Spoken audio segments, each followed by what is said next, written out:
Oke, selamat pagi. Saya akan memulai pelajaran hari ini terkait tentang uji si kuadrat dan uji Fisher eksak. Nah, kenapa kita harus belajar itu? Karena eh, Anda akan menjadi ahli gizi, itu nanti akan memprediksi apa gizi yang pas bagi klien-klien Anda. Nah, dan itu sangat penting eh, ilmu statistik ini untuk memprediksi. Jadi, saya review lagi.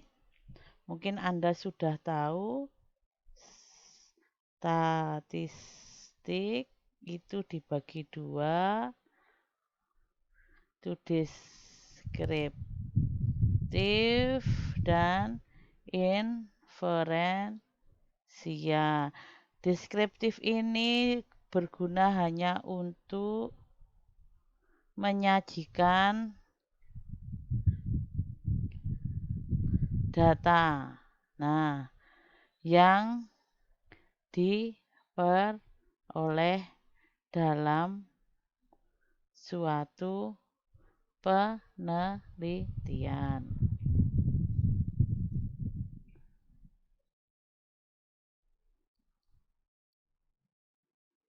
Penelitian, oke. Nah, sedangkan inferensia itu berguna untuk memprediksi data secara umum yang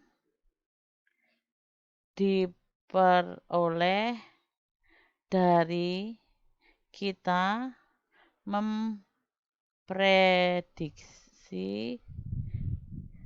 atau mengolah data dari suatu sampel. Oke, nah selanjutnya, nah sekarang kita pada statistika lanjut ini berada pada belajar statistika inferensia. Statistika inferensia itu ada uji hipotesis, uji korelasi. Oke. Nah, sekarang kita pada uji hipotesis. Nah, saya kembali lagi statistika inferensia itu dibedakan menjadi dua, yaitu parametrik dan non parametrik. Ya toh. Nah, kapan data statistika itu kita merupakan statistika parametrik ataupun statistika non parametrik. Semuanya tadi di statistika inferensia itu ada uji hipotesis, uji korelasi. Nah, uji hipotesis itu bisa menggunakan nanti datanya berupa parametrik atau non parametrik. Nah, yang bisa menjadi menjadi statistika inferensia parametrik itu kalau jenis data menurut skala pengukuran itu adalah interval atau rasio. Nah, jadi kalau datanya itu interval atau rasio, itu bisa parametrik, bisa non parametrik. Saat kapan bisa parametrik? Jika data tersebut berdistribusi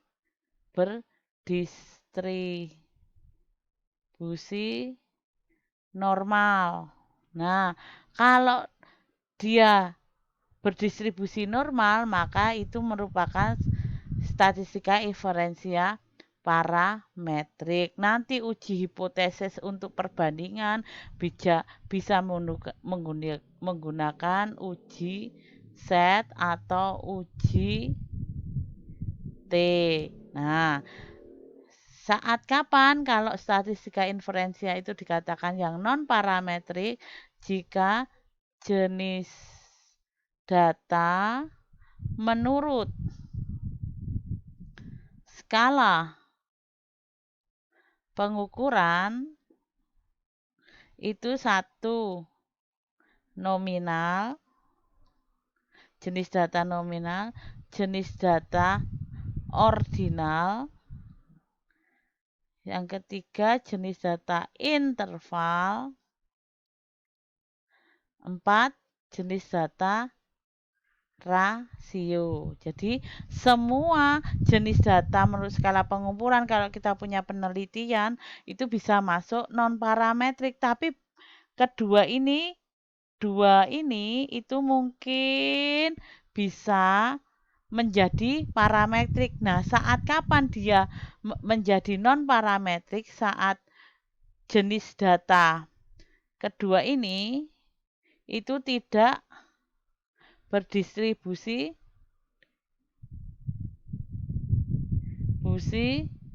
normal. Nah, jadi kalau Anda punya data, tentukan jenis datanya dulu.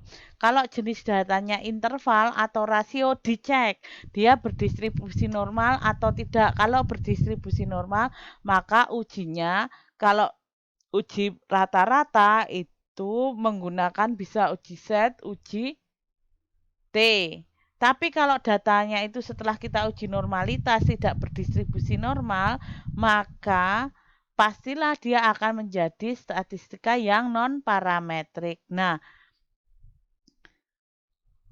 untuk itu untuk skala perbandingan atau uji perbandingan rata-rata itu kalau non-parametrik itu ada si kuadrat sama Fisher eksak.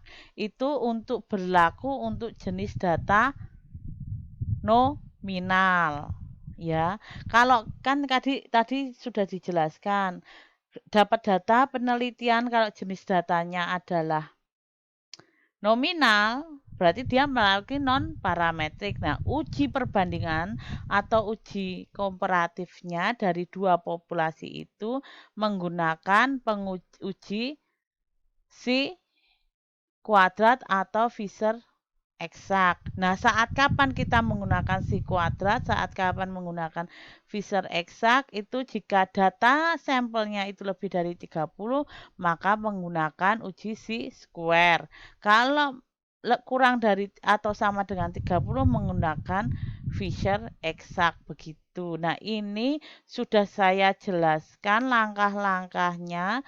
Coba Anda pelajari langkah-langkahnya untuk uji C-square maupun Fisher eksak ada contohnya. Itu coba Anda pelajari, nanti kalau belum jelas bisa bertanya dengan saya via WA atau via chat di LMS. Nah, WA-nya tolong WA grup ya, jadi biar lebih enak. Dan selanjutnya nanti ada tugas, tolong kerjakan nomor 1 dan nomor 2. Langkah apa? Pertama langkahnya adalah tentukan jenis datanya. Terus yang kedua, dia pengujian yang pas untuk nomor 1 apa, nomor 2 apa, begitu. Oke, terima kasih.